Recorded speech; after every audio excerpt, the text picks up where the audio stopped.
नमस्कार, मैं हूं श्वेता झा और आप देख रहे हैं आज तक। इस वक्त की बड़ी खबर आपके लिए भी और कांग्रेस के लिए भी, क्योंकि कांग्रेस को लगा है एक बड़ा झटका। जी हां, हरियाणा में आज कांग्रेस को बड़ा झटका लगा है। कांग्रेस के पूर्व सांसद और मजबूत जाट नेता बीरेंद्र सिंह आज औपचारिक तौर पर बीजेपी में शामिल हो गए हैं।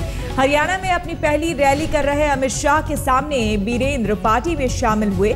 बीरेंद्र सिंह 40 साल से ज्यादा समय तक कांग्रेस से जुड़े रहे हैं और पिछले कई समय से कांग्रेस से नाराज चल रहे थे। बीरेंद्र सिंह को कांग्रेस ने सस्पेंड भी किया था। अमित शाह की इस रैली में और भी कई कांग्रेसी टूटकर बीजेपी में शामिल हुए हैं, जिनके नाम का ऐलान बीरेंद्र सिंह ने किया। तो एक बड़ा झटका कांग्रेस को यहां पर लगा। आपको हम बता दें, अगर याद हो, लोकसभा चुनाव में जिस तरह से कांग्रेस को करारी हार पूरे देश में तो मिली ही, लेकिन हरियाणा में 10 लोकसभा सीटों में से सिर्फ मात्र 1 सीट कांग्रेस बचा पाई थी। उसके बाद विरोध के स्वर उठे थे कांग्रेस से। हुड्डा सरकार से नाराज थी वहां की पार्टी, वहां के लोग। ऐसे में बीरेंद्र सिंह खुद आला कमान से मिलने के लिए गए थे और उनसे वहां पर सरकार परिवर्तन की बात कर रहे थे, हुड्डा को हटाने की बात कर रहे थे, मांग कर रहे थे, लेकिन उनकी बात नहीं सुनी गई, जिसको लेकर उसके बाद से ही वो ज्यादा आक्रामक और एक तरह से पार्टी छोड़ने की बात और खबरें तब से आने लगी थी। और आज कांग्रेस को झटका लग ही गया। हालांकि कुछ समय पहले राजनाथ सिंह से मिलने के लिए गए थे बीरेंद्र सिंह, और क्या कुछ कहा बीरेंद्र सिंह ने, आइए सुनते हैं। 17,000 ऐसे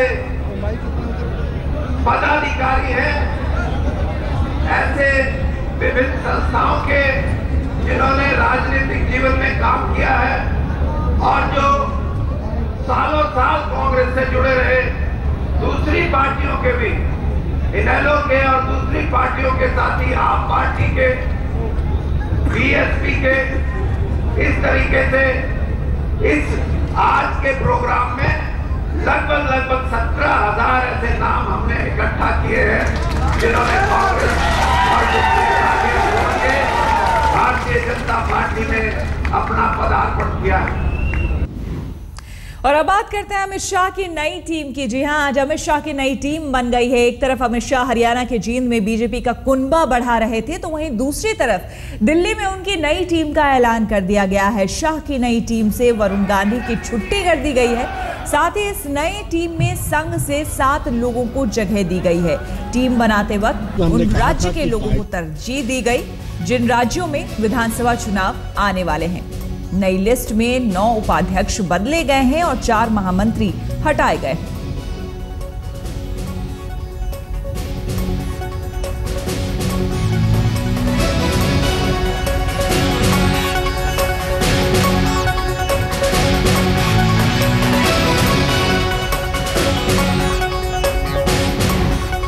तो अमित शाह की नई टीम बन गई है। आपको बता दें, इसमें मुख्य तौर पर जो बातें रही हैं वो अब आपको हम बताते हैं कि किन किन बातों को ध्यान में रखा गया है। 2/3 से ज्यादा लोग 50 साल से कम उम्र के हैं, इसका पूरा ध्यान रखा गया है। जितने भी लोग महासचिव बनाए गए हैं या इस पूरी टीम में बनाए गए हैं, वो 50 साल से कम उम्र के 2/3 लोग हैं। साथ ही चुनाव वाले राज्यों से प्रतिनिधित्व को तरजीह दी गई है। आने वाले समय में 4 राज्यों में विधानसभा चुनाव होने वाले हैं। ऐसे में उन राज्यों पर खासा जोर दिया गया है और प्रतिनिधि वहां के रहे हैं। संसदीय बोर्ड का ऐलान अभी नहीं हुआ है, अभी नहीं किया गया है संसदीय बोर्ड का ऐलान। कुछ समय बाद वो भी हो जाएगा, लेकिन फिलहाल इसमें जो मुख्य बातें हैं, जो सबसे बड़ी बात रही कि वरुण गांधी को जगह नहीं मिली है। महासचिव की अगर हम बात करें, जेपी नड्डा, मुरलीधर राव, राजीव प्रताप रूडी, राम माधव, सरोज पांडे ये महासचिव हैं, और भूपेंद्र यादव, साथ ही साथ रामशंकर कठेरिया और रामलाल। तो महासचिव, ये जो चेहरे आप देख रहे हैं, इन्हें महासचिव बनाया गया है और ये पूरी टीम है। और इसमें आपको बता दें कि यही एक जगह होनी थी शायद वरुण गांधी की, क्योंकि नाम लिया जा रहा था कि वरुण गांधी तो होंगे ही टीम में, लेकिन वो नहीं है। इसके पीछे हालांकि तर्क कई तरह के दिए जा रहे हैं कि क्यों वरुण गांधी नहीं है टीम में, लेकिन फिलहाल खबर तो यही है कि वो अमित शाह की टीम में नहीं है। उपाध्यक्ष की अगर हम बात करें तो बंडारू दत्तात्रेय, मुख्तार अब्बास नकवी, BS येदियुरप्पा, पुरुषोत्तम रूपाला, सत्यपाल प्रभा झा, सत्यपाल मलिक, रघुवर दास, साथ ही किरण माहेश्वरी। उपाध्यक्ष की सूची में विनय सहस्त्रबुद्धे और रेणु देवी साथ ही साथ दिनेश शर्मा। तो ये वो चेहरे हैं जिन्हें उपाध्यक्ष बनाया गया है। तो अमित शाह की टीम हम आपको बता रहे हैं, जिसका ऐलान आज ही किया गया।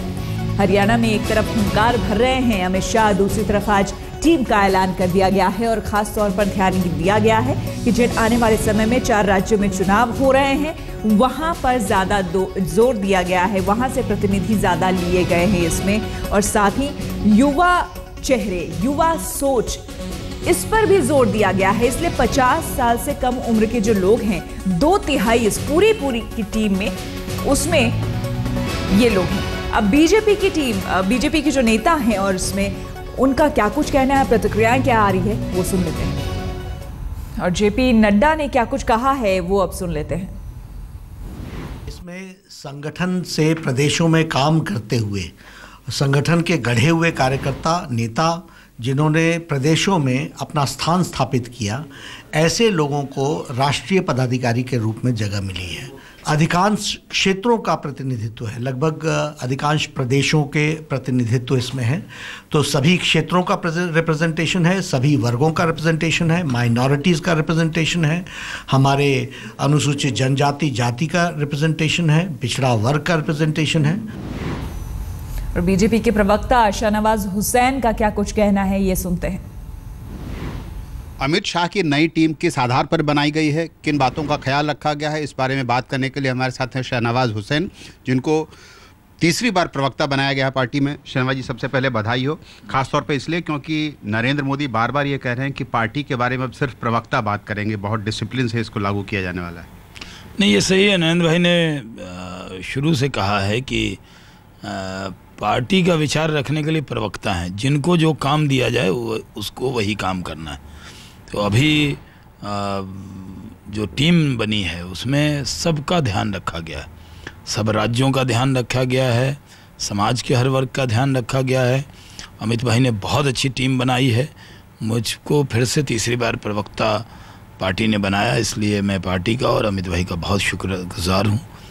और इस टीम के अंदर समाज के हर वर्ग को पूरा मौका दिया गया है ताकि संगठन को मजबूत किया जा सके। पहली बार हमने देखा, आपने कहा कि जाति का ध्यान रखा गया है, पहली बार हमने देखा कि लिस्ट में बाकायदा कुछ जातियों को दर्शाया गया है कि फलां जाति के हैं, माइनॉरिटीज है। इसकी क्या ज़रूरत पड़ी? बीजेपी कहती है कि वो जातिवाद की पॉलिटिक्स नहीं करती। अब देखिए, भारत के संविधान में हमको माइनॉरिटी का दर्जा है। अगर माइनॉरिटी लिखा है तो इस पर आप हमसे सवाल क्यों कर सकते हैं? और अब आपको हम दिखाते हैं कि अमित शाह की इस नई टीम में संघ के वो कौन कौन से चेहरे हैं जो कि शामिल किए गए हैं। राम माधव, मुरलीधर राव, रामलाल, सौदान सिंह, शिव प्रकाश, बी सतीश, वीएन संतोष।